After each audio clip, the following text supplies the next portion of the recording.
Kane County has some interesting drama and stories compared to the usual toy shows. From people literally dropping vintage high dollar toys on the floor to dealers battling monsoon weather. I had a great time and was surprised at how many deals I did acquire. But these days it is harder and harder to get really decent deals. Markets are getting stronger and it feels like more collectors are coming onto the market. I also feel we have entered an age where every dealer is a collector and every collector is a dealer. Sometimes we could use a leg up to get those pieces we need. I'm new to YouTube, so bear with my basic editing. Sorry if it is chaotic or long, but I tend to buy quite a lot of toys compared to other collectors. The video will be a mixture of story and reviewing the purchases I've made. This will be broken up into 2 videos, and the other half I will showcase more in-depth footage of the parts and pieces, Ninja Turtles, Burger King banner, and a video of the monsoon weather that hit the dealer booths. Without further delay, let's talk about the first haul of toys. Here is the first purchase of the show. I was ecstatic. I just don't get that lucky. Right time, right place, right knowledge, and a little bit of luck. When I first came up to this gentleman, he had everything still in the brown boxes. Nothing had been set up yet. It had this feel of everything might be on super discount because nothing was put out. You just see the boxes and you may think like the person's just selling it by the box, but he wasn't. And chaos ensued. So don't get all excited here. I know you're all flipping out. Most of these are opened. But again, let us talk. Right here, we have Star Wars and G.I. Joe. The packages for these Jedi are immaculate. I mean, my God. But every single one of these had the bubble sliced just a little bit. You can pull the figure out. But the figures were never played with, only displayed, and are still flawless shape. So I know what you're saying. You're like, okay, Alex, that's, these are pretty nice. Nice Paplu there and so forth. But what did you pay? Each of these figures, including the Empire figures, roughly came out to $40 each. Yes, that is absolutely amazing. I can get the figures graded loose because I already have mint ones for my collection, sell the empty packages for a good turnaround, and smile. The G.I. Joes were a surprise. Now, I did miss that Storm Shadow, but all of these still had the bubbles attached. This one's got some condition wear up there, but at $35 each for these guys, I have no problems at all. I mean, we have Shockwave, which is very popular. We have a Dreadnought, flat logo. I mean, 2 Dreadnoughts, in fact. And, of course, everyone's favorite, Mainframe. Just kidding. Up here were 2 Star Wars Darth Vader figures. We have a 12-back, and we have a 12-back. The UPCs are cut. They have some issues. This figure's been played with, but this one came out to, I think, $50. This figure is flawless. And this was $75. And I got a Star case too. So hell yeah. Now, Sark here is fully sealed. He came out to around $135. He does have a bit of a bubble crunch, but I mean, it's a vintage Tomitron Sark. Great price. These 3 up here also resealed, $35 each on average. Again, never been played with figures. And to finish it off, PBP Spanish Chewbacca has some condition issues. It's not in flawless shape, but it is sealed. And that was a fantastic price. And on top of that, I even picked up an original Kenner Superpower shipping case for $100. You don't find these that often. You find Star Wars cases, but you don't find the Superpower cases, let alone anymore in the 2022. By the time I paid for these toys, the booth was already in full pandemonium. Hordes of people were pillaging the boxes, expecting everything to be on discount. It was really mindless mayhem, shark-feeding frenzy with toy blood in the air. During all the chaos, I could see one person trying to stack up toys he wanted to buy. He started out with a 1979 Kenner Star Wars display stand. Then he placed 2 1980s top Star Wars trading card boxes full of packs on the display stand. Then on top of that, he placed a mixture of carded vintage Star Wars figures and other toys. The person was carrying them just above chest level to get by the crowd. Those paying attention were holding their breath. Within a few steps, he dropped everything on the floor like a Three Stooges skit. With silent mutterings and astonishment from onlookers, the person picked them back up and restacked them in the same way as before. And like before, he promptly dropped them all over again, causing more damage to the toys. One thing I have learned is if your competition is at a booth waiting for a deal, this means your competition is going to be focused on that one booth for some time. You can stay at the booth and hope to get a piece of the pie, or hit the rest of the show with no competition. I decided it was best to continue on hunting. And now for the bulk of the purchase of the day. I kept running, never stopping. I learned that when people feel like, oh, there's nothing here left anymore, it's, 1 p.m., show's kind of getting over, don't stop looking. There are always deals, there are always things to be found. And I kept running and trying to buy as much as I could until the show was over. We have loose stuff, packaged stuff, parts and pieces, and some prototypes. This gentleman used to sell me Ninja Turtle store displays and other unique items because the gentleman was a collector when they were out, and he would go after anything he could, even walking into Burger King and getting these displays himself. A lot of turtle collectors love to collect anything and everything that's produced, including store displays. Not only do we have one of these Burger King VHS displays that are double-sided, we have two. Not only do we have two, we have four. That's right, four. They were $300 for the four of them. I felt that was an absolutely great price. Not only is it turtles, but you got the Burger King Kids Club. That obviously is going to skyrocket in value when the Burger King Kids Club live action trilogy is being released in 2025.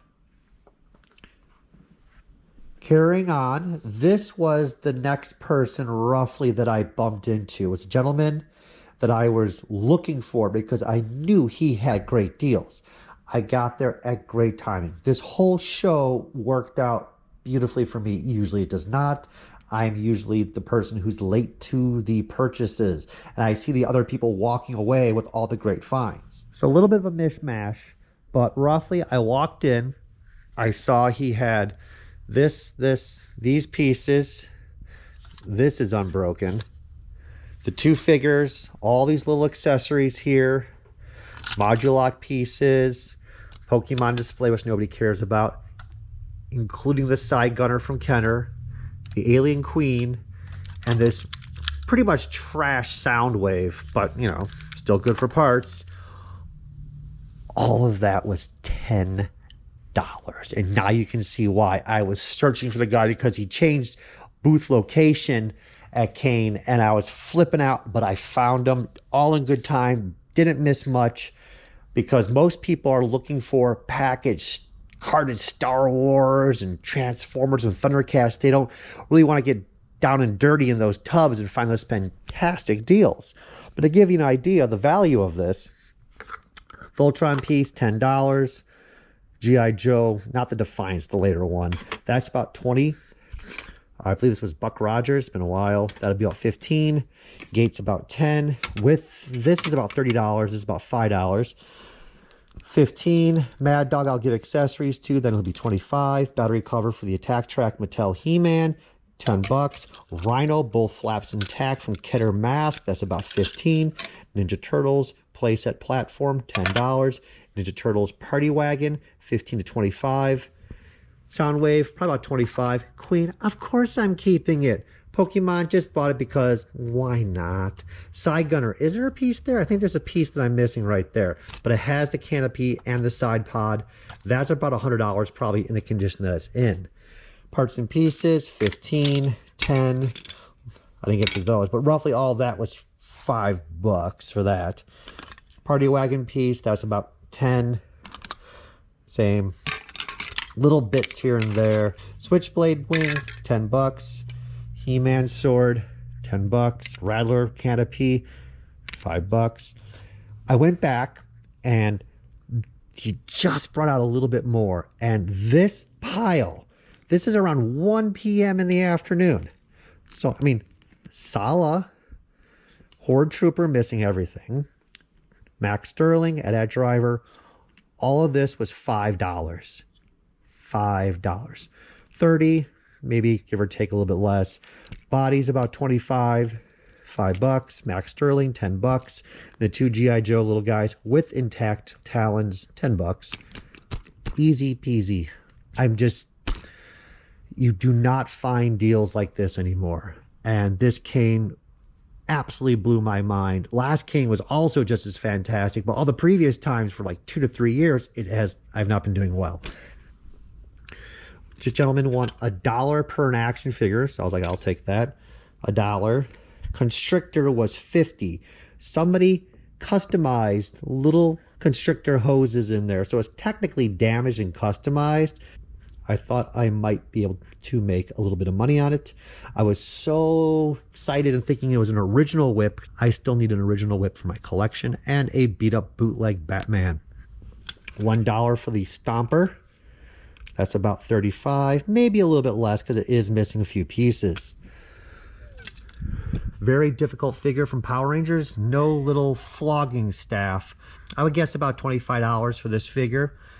These three were $30 for the three. I sell him for 30. I sell him for 25, and I get about 30 for this one. Parts and pieces, a little bit of yellowing. All the little guys in here for the Pretender Transformers. I think they were 60 for the three. I have some guns and stuff flopping around. The fist is underneath there.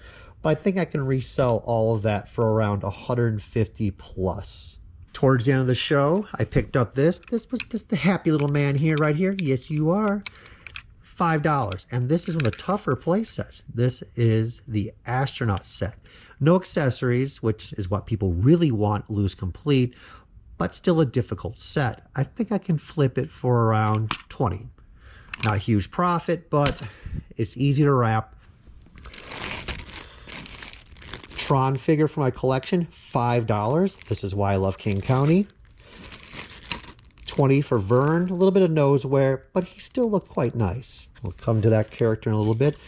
I got a sea spray for my own personal collection, $4. This was a great price, $30 for the whole ship. The lower legs here for the Biojet. I need the feet to help sell a loose incomplete one that had a broken leg, and this was godsend. Boxed, I have the glow-in-the-dark Doink. This is for the collection. It was $100. The box is pretty trashed up. It is European, but the figure has minor wear compared to the usual amount of wear they do have. $80 is what I paid. There is the classic silver paint wear, so if I touch this or wash it off, the paint just completely comes off. He said it was corroded, but I just wanted the box. I can probably sell this and the strap and the little key part probably for $100. And I get a free box and 20 bucks. So sad. This is an original box set from Japan, completely trashed. A little bit of accessories. I got them down to $80. I just felt sad to see it just sitting there by itself. I wish it was in so much better shape. I would have personally kept it. It's got to go. I paid $80. I think I can sell off 3 of the weapons, like the Vortex gun for $20. And then sell the rest of the box set for like $150, $200, which I think is pretty fair. The same gentleman who sold me the wonderful loose lots of figures for like $10 and $5 had these, completely unused in the box. Side flap is missing, but unused with the inserts. $20 and $30. Can't go wrong. $100 for Leia, a little bit of a discount. Fully sealed. The gun sells for $50 just by itself. Fantastic shape. These two games were a little bit funny. This one was $20. Box Nintendo are getting more difficult, and Rad Racer is a classic. I don't think I'm going to make any money on it right now, but I'm going to put it away for a while and see how it turns out. This was bought for my own personal collection. It's kind of funny. I open it up, and as I'm opening, I'm asking how much it is. And the guy's like, oh, $45. That's not bad. It's very famous. Loved it as a kid, but it's not rare at all. But the box is fair, and I like the condition. Let's see how it looks on the inside. So I pull it out. There's no paperwork. I go, okay, well, at least it has the insert, and that's important. I already have the game by itself, and this is where it gets crazy. So I pick the game out, I flip it over and I notice the stickers is torn. And I turn to the guy and I said, hey, did you notice this? And right when I say that, that falls on the ground. And the guy was shocked. He's like, did you do that? I'm like, do you think I can break a Nintendo cartridge with one hand? And then he realized, this is how he bought it. The whole grouping came down to $20 with the free game. And I just wanted the box anyways. I thought that was hilarious. Coming back up, we have lots of parts and pieces we'll go through pretty quickly. I personally love going through parts and pieces and the prices I paid and how much they're worth. Other people, maybe not so much, but we'll do a little bit. I got 2 FETs, $75 each. They're in pretty fair shape. Guns are original. I talked to the sellers. One of them I personally knew. If they get grades of AFA 80, I can probably sell them for around $250 each after they've been graded because FET is so popular. Great flip. We have a Street Fighter 2 original marquee only for $25.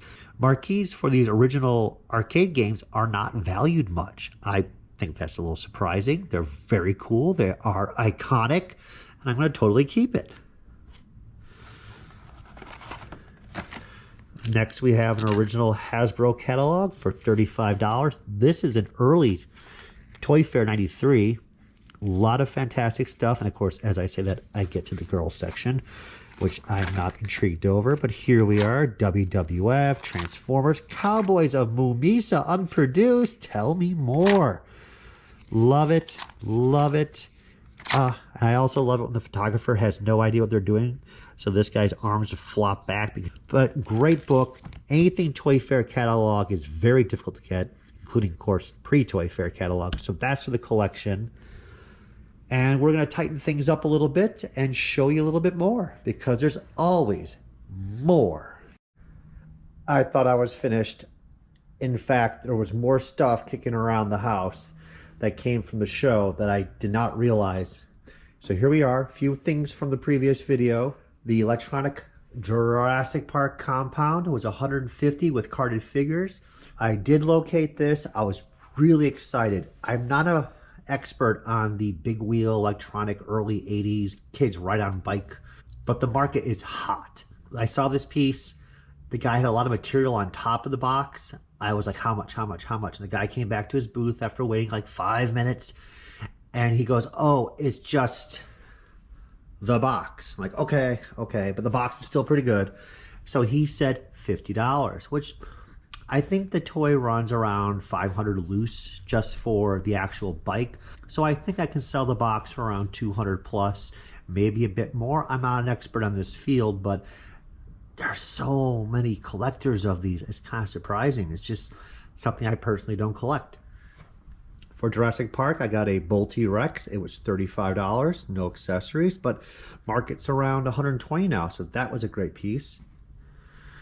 2 Cobra flight pods, fully sealed, $165 and $110. I got a bit of a discount, but this one was really nice shape, and this one will go to my collection.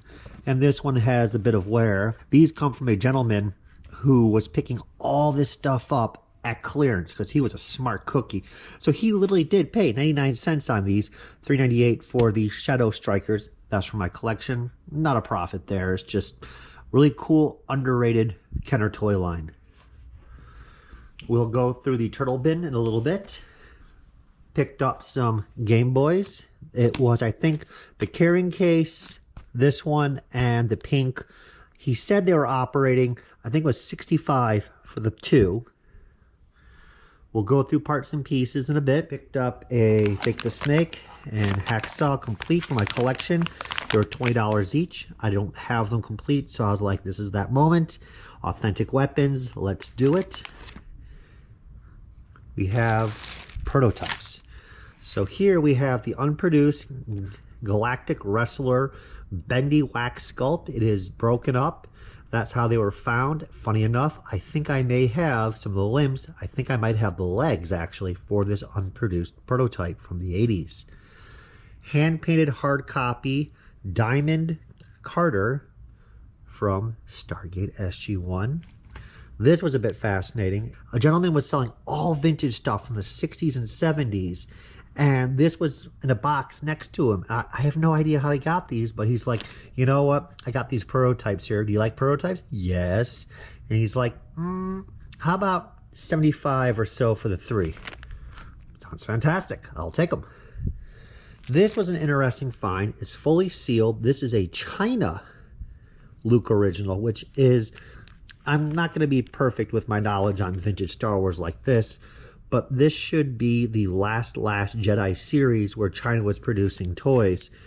So I think this is from a multi-pack like JCPenney, but very difficult to get. You're more likely to find the original early bird set or a Hong Kong bag than this China bag. I paid $500. I thought it was well worth the gamble. It is a difficult country of origin to pick up, and it's in clean shape. That was fantastic. Let's rearrange everything and set it up for the parts, pieces, and wait, there's one more. 12-inch Mexican Spider-Woman knockoff toy. This comes from a gentleman who was buying this stuff in the early 80s. I'm not an expert on Mexican knockoffs.